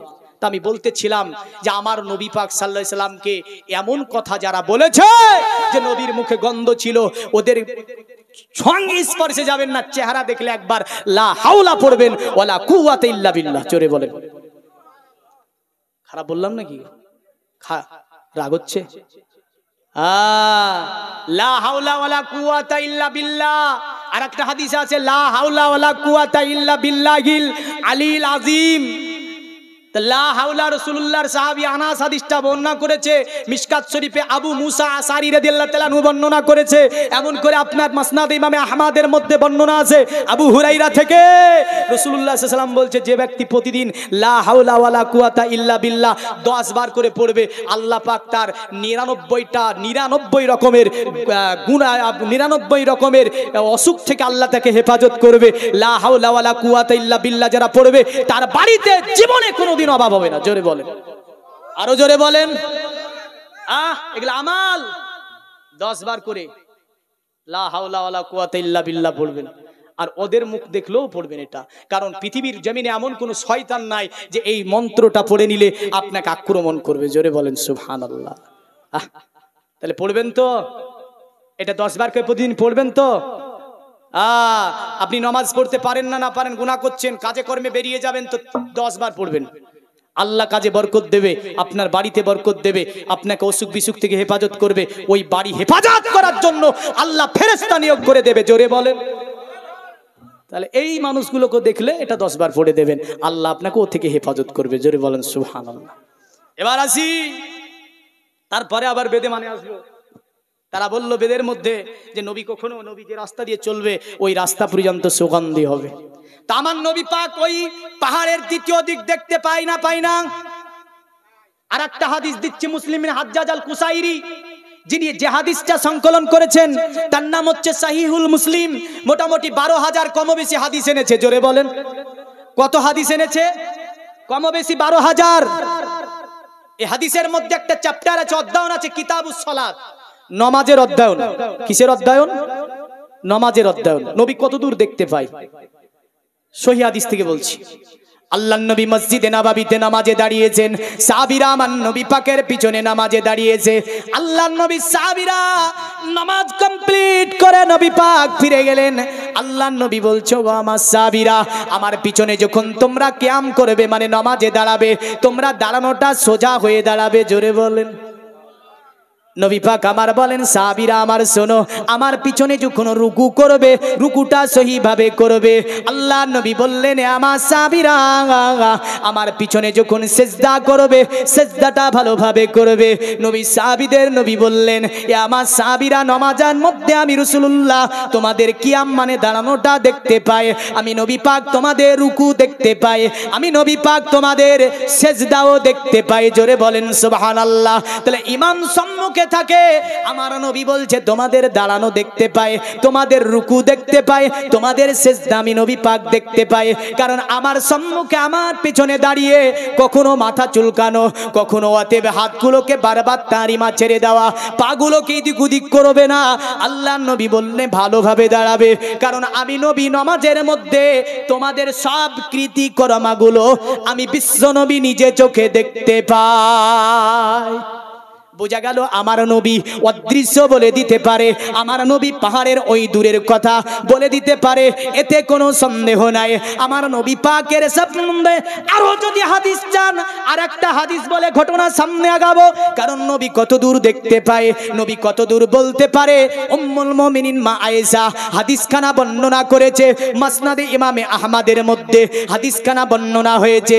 মা আয়েশা বলছে, রাসূলুল্লাহ আমার একদিন আমার ঘরে আরাম করছিলেন, একজন মদিনার মহিলা, গর্ভবতী মহিলা, মানে মহিলার পেটে বাচ্চা আছে এমন মহিলা একজন নবীর কাছে আসার পরে নবীকে সালাম দিল, আসসালামু আলাইকা ইয়া রাসূলুল্লাহ, আসসালামু আলাইকা ইয়া হাবিবাল্লাহ। আমার নবী পাক সালামের জবাব ফিরিয়ে দিলেন। মা আয়েশা বর্ণনা করছে, ওই মদিনার মহিলাটা অঝরমনে কাঁদতে লাগলো নবীর কাছে, হাউমাউ করে দাঁড়িয়ে দাঁড়িয়ে কাঁদতে লাগলো।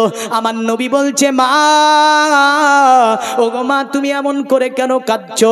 ওই মহিলাটা বলল, ইয়া রাসূলুল্লাহ, আমি হচ্ছি গর্ভবতী, আমার স্বামী বাড়ি থেকে পালিয়ে গিয়েছে, কয়েক মাস ধরে আমার স্বামীর কোনো খোঁজ পাইনি।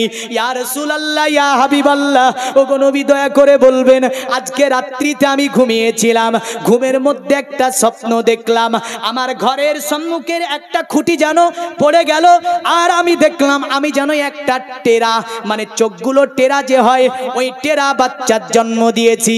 এমন স্বপ্ন দেখার পরে আমি বড় ভীতু হয়েছি যে এই স্বপ্ন কেন আমি দেখলাম। আল্লাহর নবীর দরবারে আয়েশা বর্ণনা করছে, নবী পাক ওই মায়ের মুখে কথাটি শোনার পরে আল্লাহর নবী বলছেন ওই মহিলাটাকে, এ মহিলা, যাও তুমি বাড়ি ফিরে যাও, পৃথিবীর জমিনে তোমার স্বামী জীবিত আছে, সহি সালামতের সঙ্গে তোমার কাছে ফিরে আসবে, আর তুমি পৃথিবীতে একটা সুন্দরতম বাচ্চার জন্ম দেবে। জোরে বলেন সুবহানাল্লাহ। সুবহানাল্লাহ। মেয়েটি তাবির শোনার পরে বড় খুশি হয়ে গেল, নবীর দরবার থেকে বাড়ি চলে গেল। ওই মহিলাটা আবার কয়েকদিন পরে আল্লাহর নবীর বাড়িতে এসেছে। বিশ্ব নবী ওই সময় বাড়িতে নাই, বাড়িতে খটখটানি মারলো। উম্মুল মুমিনিন মা আয়েশা বলছে কে? বলে আমি মদিনার ওই অধিবাসী, এর আগে নবীর কাছে এসেছিলাম একটা বিষয় জানার জন্য। আল্লাহর নবীর স্ত্রী মা আয়েশা বলল, শোনো আমার নবী তো বাড়িতে নেই, বলো কি বলবে। ওই মহিলাটাকে আল্লাহর নবীর স্ত্রী মা আয়েশা বসার জন্য জায়গা দিলেন। মহিলাটা বসে গেল, যাবার পরে বলছে মা আয়েশা, এ মা আয়েশা, আজকেও রাত্রিতে আমি একই রকমের স্বপ্ন দেখেছি। কারণ স্বপ্নে দেখছি আমার বাড়ির সম্মুখের একটি খুঁটি যেন ভেঙে পড়ে যাচ্ছে, আর আমি একটা যেন টেরা বাচ্চার জন্ম দিয়েছি। মা আয়েশা তিনি তাবির দিচ্ছে, শোনো এ মহিলা, যদি তোমার স্বপ্ন সত্য হয়, পৃথিবীর জমিনে তোমার অতএব স্বামী মারা গিয়েছে, আর তুমি পৃথিবীতে একটা কালো কুৎসিত বাচ্চার জন্ম দেবে। তাবির কয় রকমের হলো? তাবির কয় রকমের হলো গো? কয় রকমের হলো? দু রকমের তাবির হলো না? নবী এক রকমের করলো, আর আয়েশা আর এক রকম করলো। বলে তোমার স্বামী মারা গিয়েছে আর তুমি একটা কালো কুৎসিত বাচ্চার জন্ম দেবে। মহিলাটা কাঁদতে লাগলো, অঝরণনে কাঁদতে কাঁদতে বাড়ির দিকে ফিরে চলে গেল। এখন আল্লাহর নবী বাড়ি ফিরল। অতঃপর মা আয়েশা যেটা বলেছিল, নবী যেটা বলেছিল, একজনই মহিলা বুঝলেন। আল্লাহ মা আয়েশা বলল, তোমার স্বামী মারা গিয়েছে, তোমার স্বামী মারা গিয়েছে, আর তুমি একটা কালো কুৎসিত বাচ্চার জন্ম দেবে। আর নবী তাবির দিয়েছে এইভাবে যে তোমার স্বামী বেঁচে আছে, তুমি একটি সুন্দরতম বাচ্চার জন্ম দেবে।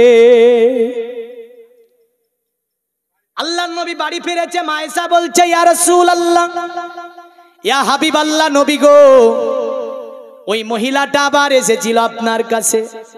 আল্লাহর নবী বলল, আয়েশা কোন মহিলাটার কথা বলো? বলে নবী, কয়েকদিন আগে যে মহিলাটা আপনার কাছে এসে বলছিল না আমার স্বামী হেরে গিয়েছে, আমি স্বপ্ন দেখেছি খুঁটি পড়ে যেতে আর একটা টেরা বাচ্চার জন্ম দিতে। ইয়া রাসূলুল্লাহ, আমি তাকে তাবির দিয়েছি তোমার স্বামী মারা গিয়েছে আর তুমি একটা কালো কুৎসিত বাচ্চার জন্ম দেবে। নবী আয়েশাকে জোরে একটা ধমকি মারলেন, এ আয়েশা, এই তাবির করার অনুমতি তোমাকে কে দিয়েছে? এখন কোনটা ঠিক হবে? আয়েশাকে আপনি মনে করেন না যে সে ব্যক্তি, কারণ রসুল সবচেয়ে বেশি ভালোবাসতো, মেয়েদের মধ্যে সবচেয়ে বেশি হাদিস বর্ণনা করেছে। জোরে বলেন, এখন কোন তাবিরটা ঠিক হবে? ওই মহিলাটা কি বাচ্চার জন্ম দেবে? স্বামী ফিরে এসেছে কি না?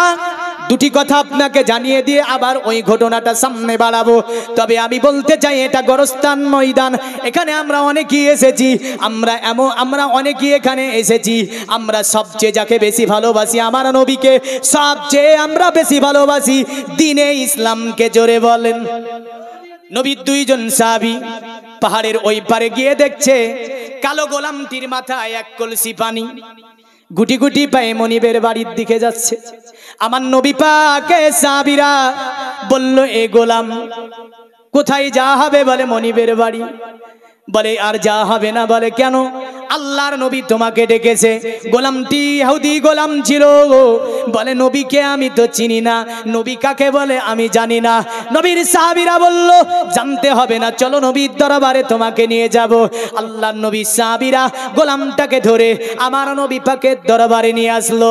নবী পাক আমার গোলামকে বলছে, গোলাম আমি রাসূলুল্লাহ তোমাকে ডেকেছি, কারণ আমি বিশ্ব নবী মুহাম্মদুর রাসূলুল্লাহ সাল্লাল্লাহু আলাইহি ওয়াসাল্লাম তোমার কলসি থেকে আমি সাহাবীদেরকে পানি পান করাবো। গোলাম বলছে, ইয়া রাসূলুল্লাহ আপনি তো নবী না? কি বলে? হ্যাঁ।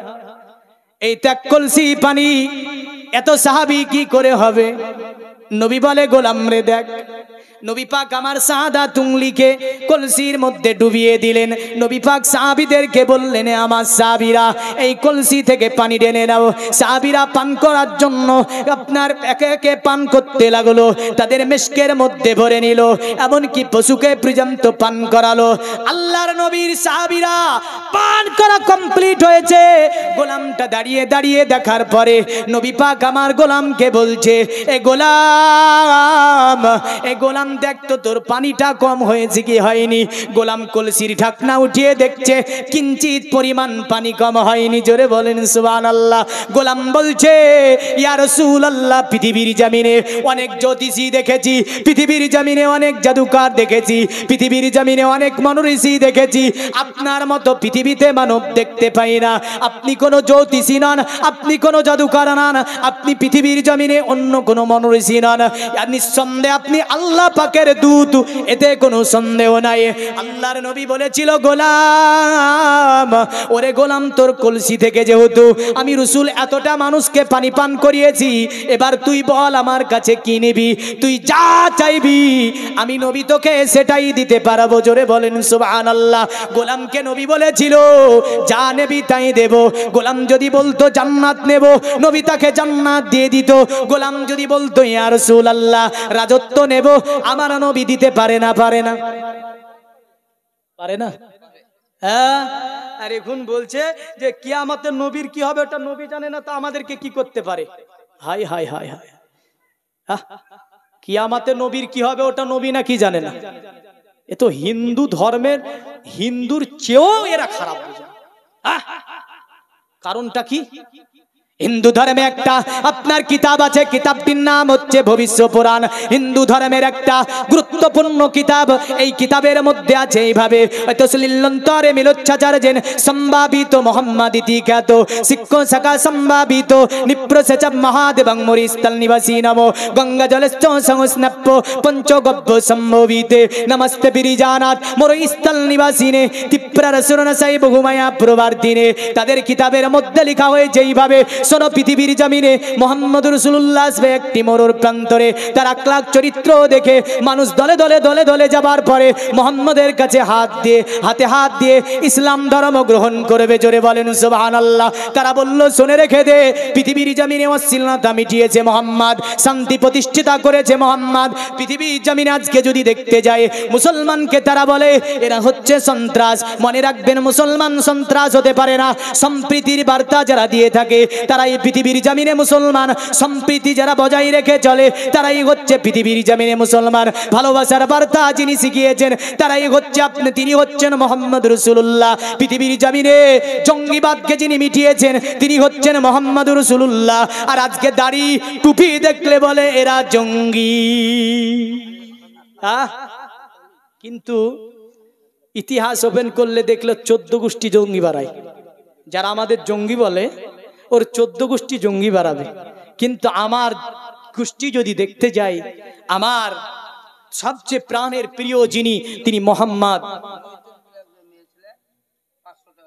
নয়তো একজন মহিলা 500 টাকা করেছে দান। এই মহিলার দানকে আল্লাহ আপনি কবুল ও মঞ্জুর করুন, মুসিবত থেকে হেফাজত করুন।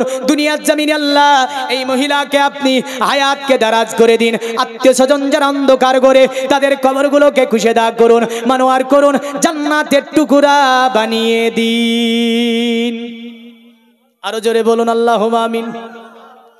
তাহলে সব কিছু যিনি জঙ্গিবাদ যিনি মিটিয়েছেন তিনি মুহাম্মদ সাল্লাল্লাহু আলাইহি ওয়াসাল্লাম। তারা বলল, শুনে রেখে দে, পৃথিবীর জমিনে শান্তি কায়েম করেছে যিনি, আব্দুল্লাহ ছেলে মুহাম্মদ রাসূলুল্লাহ। তাই তারা বলল, নমস্তে বিরিজানাত মরুস্থল নিবাসিনে, অতএব দয়া করে মরুস্থলে আগমনকারী মুহাম্মদ তোমাকে জানাই আমরা শতবাদ।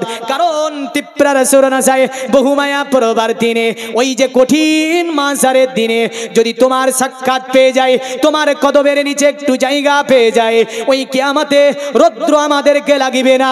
আল্লাহ পাকের জান্নাতে আমরা চলে যেতে পারবো। জাহান্নামের আগুন আমাদেরকে জ্বালাতে পারবে না যদি তোমার কদমের নিচে আমরা স্থান পেয়ে যাই। আরো জোরে বলেন, জোরে বলবেন না? একবার সুবহানাল্লাহ বললে উহুদ পাহাড়ের চেয়েও নেকি বেশি। তাহলে এখানে এসে যদি চুপ করে, কিছু চালাক মানুষ আছে, তুই বকছিস তুই বক, আমি চুপ করে বসলাম। হ্যাঁ, रोज कियामत का ओ सूरज हमको क्या झलसाएगा, खुद ही डूबा जाएगा। জোরে বলবেন না, বুঝা যাচ্ছে না? না উর্দু না বুঝা যায়? রোজ কিয়ামত মানে কিয়ামতের দিনে, কা ও सूरज মানে ওই যে সূরজ মাথার উপর থাকবে, हमको क्या झलसाएगा আমাকে কেমন করে জ্বালাতে পারবে, खुद ही डूबा जाएगा, खुद ही डूबा जाएगा। ওই সূরজ অটোমেটিকই ডুবে যাবে। কারণ जुल्फे मुअम्बर, जुल्फे मुअम्बर के चाई में करेंगे हम आराम, मदीना तुझे सलाम, मदीना तुझे सलाम। नाम नबी हम लेते हैं और हासिद क्यों जल जाती है। এই দেখেন আরেকজন মা আমার পাঠিয়েছে 500 টাকা, জিন্দাবাদ বলেন। আরে মেয়েরাই তো বেশি টাকা গো, আপনার দিকে সব টাকা মেয়েদের কাছে রাখেন নাকি? এক পুটলা পুটলা করে পাঠিয়ে দিচ্ছে, আবার কত টাকা পাঠালো গো। হ্যাঁ, যাক, মায়েদের জন্য দোয়া হবে, আল্লাহ পাক তাদের হেফাজত করে দুনিয়া জমিনে। আল্লাহ তাদেরকে যেই রকম আয়েশাতুল হুমাইরা রাদিয়াল্লাহু তাআলা আনহা রাসূলুল্লাহ জীবন সংসারে এসে যেই রকম শান্তি সুখের সঙ্গে জীবন সংসার করেছে, প্রতিটা মা প্রতিটা বোনকে আল্লাহ এমন জীবন দান করে। সকলে বলুন আল্লাহুম্মা আমিন। আরো জোরে বলেন। 500 টাকা পাঠিয়েছে, আল্লাহ মায়ের দানকে কবুল ও মঞ্জুর করে নিয়ে সকল প্রকারের মুসিবত থেকে আল্লাহ আপনি হেফাজত করুন, আল্লাহুম্মা আমিন। তো কি বলছে কবি, नामे नबी हम लेते हैं और हासिद क्यों जल जाती है, माथे पे बल आती है, माथे पे बल आती है। माने या नबी सलामुन अलैका, या रसूल सलामुन अलैका, या हबीब सलामुन अलैका, सलावातुल्लाहि अलैका। মুমিন পরে ঝুমে ঝুমে ঝুমে ঝুমে। আর ওই যে হাসিদ নবীর দুশ্মন যারা, তারা বুঝলেন উঠে পালাই, জিগে জিগে, কারণ তারা ভয়ে ভয়ে পালাই। अरे नामे नबी हम लेते हैं और हासिद क्यों जल जाती है, माथे पे बल आती है, माथे पे बल आती है। अरे दिल की तकती पर लिखते हैं अमर नबी का नाम। जोरे जोरे जोरे बोलो। আর একজন মা আমার 500 টাকা, আর একজন আপনার 150, এমন করে 150 টাকা। পারোলা বোন আমার 500 টাকা করেছে দান, দানকে কবুল ও মঞ্জুর করে নিয়ে আল্লাহ আপনি তাকে ফাতেমার সঙ্গী বানিয়ে নিন, এমন করে আয়েশার সঙ্গী বানিয়ে নিন। কিয়ামতের দিনে আল্লাহ তাদের সঙ্গী হয়ে যাতে আল্লাহ তোমার জান্নাতে প্রবেশ করতে পারে এই তৌফিক আপনি দান করুন। আল্লাহ কবরে যখন চলে যাবে আমার রাসূল পাক সাল্লাল্লাহু আলাইহি সাল্লামকে চিনে নিতে পারে, এমন করে আমার নবীর শাফাত তাদের তার প্রতি নসিব করুন। তার পরিবার থেকে যারা চলে গেছে অন্ধকার ঘরে, তাদের প্রতি আমার নবী পাকের শাফাত খানা নসিব করে দিন। সকলে বলুন আল্লাহুম্মা আমিন। আল্লাহর নবী গোলামটাকে বলেছে, গোলাম বল কি নেবি? গোলাম বলছে ইয়া রাসূলুল্লাহ, ইয়া হাবিবাল্লাহ, নবী গো যা চাইবো আপনি কি দেবেন? আল্লাহর নবী বলে হ্যাঁ, তুই যা চাইবি সেটাই দেব। গোলাম বলছে নবী গো, ওগো আল্লাহ নবী মনে বড় শত বিশ্বাস হয়েছে, যদি বাদশাহী চাই বাদশাহী পাবো, জান্নাতে আপনার কাছে যদি টাকা পয়সা সোনা হীরা মুক্তা জোহরা যাই চাই না কেন সেটাই আপনি দিতে পারবেন। তবে নবী গো আপনার কাছে এমন একটা জিনিস চাইব, আপনি কি দেবেন? আমার নবী বলে, গোলাম বল কি নেবি? গোলাম বলছে, ইয়া রাসূলুল্লাহ, হাবশী গোত্রে জন্মগ্রহণ করেছি, আমি বড় কালো কুৎসিত চেহারার ব্যক্তি, ওগো নবী দয়া করে আপনি আমাকে, আমি কালো আছি, ফর্সা বানিয়ে দিন। আরো জোরে বলেন। ভিটাপাড়ার নেকবার 500 টাকার দাতা জিন্দাবাদ বলেন।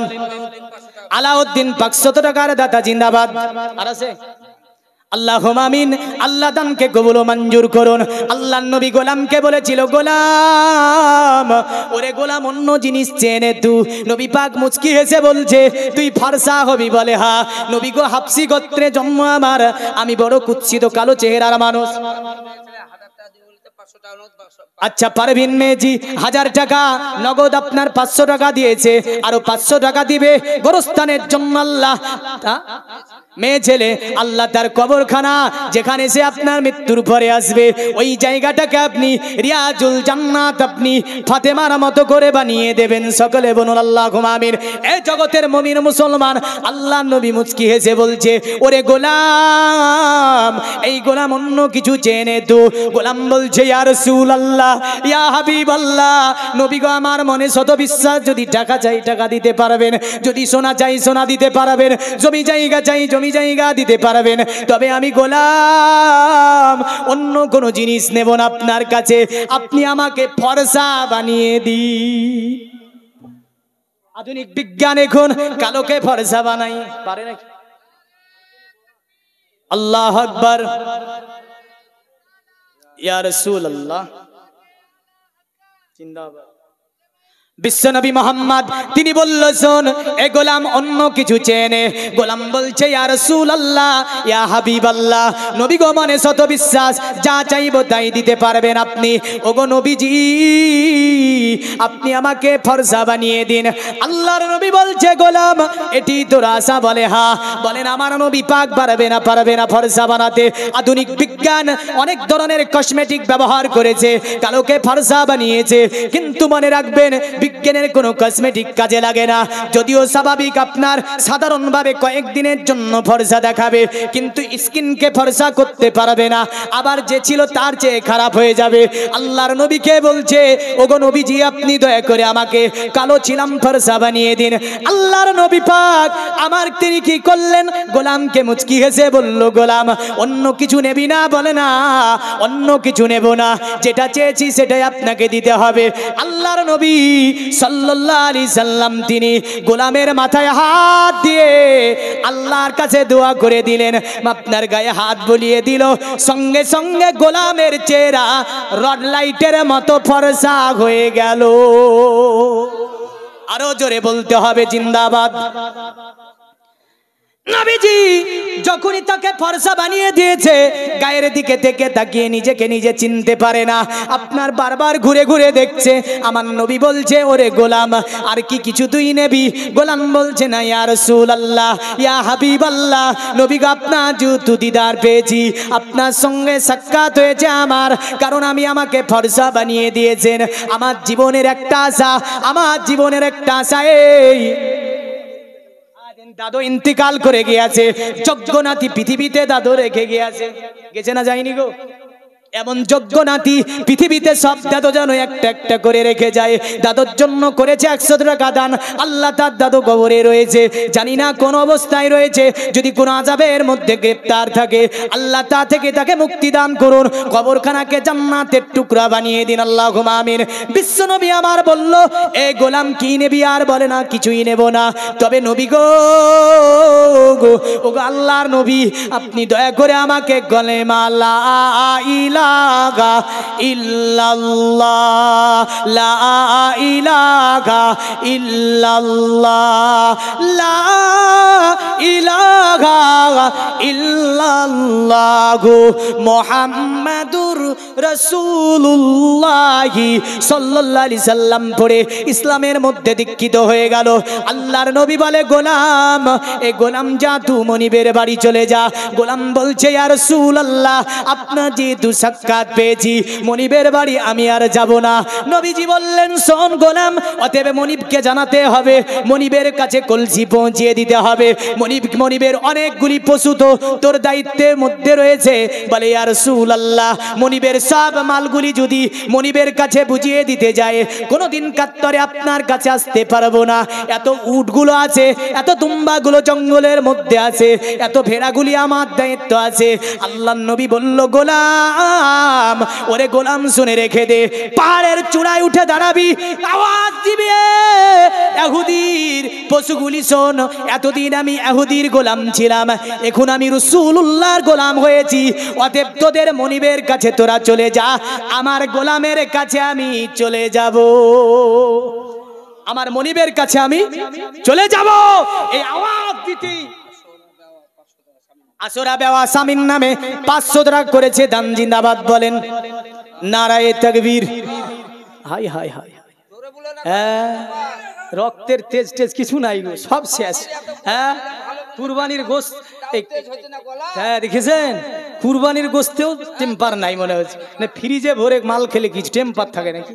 হ্যাঁ, একটু জোরে বল, নারায়ে তাকবীর, নারায়ে রিসালাত, दीन इस्लाम मसलाक आला हजरत, नाराए तकबीर, नाराए रिसालत। जोरे डाक दिन तो या रसूल अल्लाह, डाक दो जावे ना। अच्छा अच्छा अच्छा, शेष आर बाड़ाबो ना, बक्ता हाजिर হয়ে গেছে যেহেতু, আমি ঘটনাটা আরো বললে হয়ে যাবে। হ্যাঁ, বক্তা হাজির হয়েছে, আর বলবো না, একটু দোয়া মাইদের জন্য করে দেবো দুটি গলি। ইয়া হাবিবাল্লাহ, সকলে ডাক, ইয়া রাসূলুল্লাহ, ইয়া হাবিবাল্লাহ, কে जरा सोनी पल के किस्मतों जगा दो, जरा ख्वाब में अपना जलवा दिखा दो। आरो जोरे बोलें, हैं बुझते पेरेছেন? के जरा सोनी पल के किस्मतों जगा दो, जरा ख्वाब में अपना जलवा दिखा दो, या रसूल अल्लाह, के जरा सोनी पल के किस्मत जगा दो, के जरा ख्वाब में अपना जलवा दिखा दो, के शबे गम के बिस्तर पे आशिकी तुम्हारा, के शबे गम के बिस्तर पे आशिकी तुम्हारा अभी सो गया है खिसकते खिसकते, के सबे गम के बिस्तर पे आशिकी तुम्हारा अभी सो गया है खिसकते खिसकते। जोरे बोली सुभान अल्लाह। আর বাড়াচ্ছি না, আল্লাহ পাক আপনাকে আমাকে দুনিয়ার জমিনে সকলকে নবী পাকের ভালোবাসা, নবী পাকের প্রেম, নবী পাকের মহব্বত নিয়ে 5 ওয়াক্ত নামাজ পড়ার তৌফিক দেয়। সকলে বলুন আল্লাহুম্মা আমিন। দোয়াটা পড়বো বলেছিলাম, দোয়াটি আপনার কয়েকজন সিরাত কিতাবে রাবি থেকে বর্ণনা আছে। আল্লাহর নবী বলেছিলেন, ফাতেমা তুজ জোহরা থেকে বর্ণনাটা শুনিয়ে দি। নবী পাক বলেছিলেন, এ ফাতেমা শোনো, একটা তোমাকে দোয়ার কথা বলবো, ওই দোয়াটা যদি কোনো গোরস্থান ময়দানে পড়িয়ে দেওয়া হয়, ওই গোরস্থানে আযাব হবে না, আল্লাহ পাক আযাবকে maaf করে দেবে। এই দেখেন আরেকজন ভাই আমার বলছে শেষ মুহূর্তে 100 টাকা। জিন্দাবাদ। ভাইয়ের দানকে কবুল ও মঞ্জুর করে নিন আল্লাহ। আল্লাহ তার দানকে কবুল মঞ্জুর করে নিয়ে বালা মুসিবত থেকে হেফাজত করুন। সকলে বলুন আল্লাহুম্মা আমিন। হযরতে ফাতেমা বলে, আব্বা বলুন দোয়াটি কোন দোয়া? নবী পাকে বলেছিল, এ ফাতেমা, দুনিয়ার জমিনে কোনো আমার উম্মত যদি এই দোয়াটি 5 ওয়াক্ত নামাজে তেলাওয়াত করে, আল্লাহ পাক কিয়ামতের দিনে তার হাসান নাসার আলাদা করিয়ে দেবে। নবী পাক আমার বলে, ফাতেমা এই দোয়াটা কোনো ব্যক্তি যদি ফজর নামাজে একবার পড়িয়ে নেয়, দ্বিতীয় ফজর পর্যন্ত তার মৃত্যু হলে ইমানের সঙ্গে মারা যাবে। জোরে বলেন সুবহানাল্লাহ। এমন অনেক ফাজিলাত কিতাবে বর্ণনা হয়েছে। ফাতেমা বলেছিল, আব্বা দোয়াটি কোন দোয়া? আল্লাহর নবী বলেছিল, ফাতেমা, এ বেটি ফাতেমা, দোয়াটি হচ্ছে দোয়া হাত নামা। আল্লাহর নবী বলেছিল, আল্লাহুম্মা ফাতিরাস সামাওয়াতি ওয়াল আরদি আলিমুল গায়বি ওয়াশ শাহাদাতি ওয়ার রহমানুর রহিম, আল্লাহুম্মা ইন্নী আহিদু ইলাইকা ফি হাজিল হায়াতিদ দুনিয়া ওয়া শাহাদু আল্লা ইলাহা ইল্লা আনতা ওয়াহদাকা লা শারীকা লাকা ওয়া শাহাদু আন্না মুহাম্মাদান আবদুকা রাসূলুকা ফালা তাকালনি ইলা নাফসি ফা ইন্নাকা ইন তাকালনি ইলা নাফসি তুকাররিবনি ইলা শাররি ওয়া তুবাইদ মিনাল খায়রি ওয়া ইন্নী লা আত্তাকিলু ইল্লা বিরহমাতিকা ফাজআলনি ইনদাকা আহাদান তুআফি ইলা ইয়াউমিল কিয়ামা ইন্নাকা লা তুখলিফুল মিয়াদ ওয়া সাল্লাল্লাহু তাআলা আলা করে খালকিহি মুহাম্মাদি ওয়া আলা আলিহি ওয়া আসহাবিহি আজমাইন বিরহমাতিকা ইয়া আরহামার রাহিমিন। ফরিদা বিবি 500 টাকার দাতা জিন্দাবাদ। ফুলসিরা বিবি 500 টাকার দাতা। সকলের জন্য একটুখানি হাত তুলে মোনাজাত করে নি, আল্লাহুম্মা আমিন। রব্বুল আলামিন, আল্লাহ তোমার দরবারে দুটি গোনায় মাখানো হাত উত্তোলন করেছি গো আল্লাহ। গোরস্থান মাটিতে এসে গোরস্থানের কথা শুনে মানুষ 100, 200, 1000, 2000, 500, 700 করে 50, 10, 20 করে যে যা পেরেছে আল্লাহ দানগুলো করে দিয়েছে। বড় কষ্টের টাকা আল্লাহ। আল্লাহ তোমার রাহের দিকে তাকিয়ে, কবরের দিকে তাকিয়ে দান করেছে আল্লাহ। অনেকের বাবা মা চলে গিয়েছে, দাদু দাদি চলে গিয়েছে, নানা নানি চলে গিয়েছে অন্ধকার ঘরে, তাদের জন্য দান করেছে আল্লাহ। অনেকে আল্লাহ মুসিবতের মধ্যে পড়ে আছে, তার জন্য দান করেছে আল্লাহ। অনেকের বাড়িতে অভাবন্টন রয়েছে, তার জন্য দান করেছে আল্লাহ। সকলের দান আপনি কবুল করে নিন। মা বোনেদের তরফ থেকে আল্লাহ অনেকগুলি টাকা এসেছে আল্লাহ, এদেরও দানগুলোকে আপনি কবুল ও মঞ্জুর করে নিন আল্লাহ। এই টাকাগুলি তারা আল্লাহ ভালোবেসে মহব্বত করে দান করেছে। সকলের দানকে কবুল ও মঞ্জুর করে নিয়ে সকলকে আল্লাহ দুনিয়ার জমিনে সকল প্রকারের অসুখ বিসুখ থেকে হেফাজত করুন, বালা মুসিবত থেকে হেফাজত করুন। দুনিয়ার জমিন ইসলামের চাদরে শান্তিময় জীবন যাপনের তৌফিক দিন আল্লাহ। দুনিয়ার জমিন আল্লাহ নবী পাকের ভালোবাসা, নবী পাকের প্রেম, নবী পাকের মহব্বত নিয়ে চলাফেরা করার তৌফিক দিন।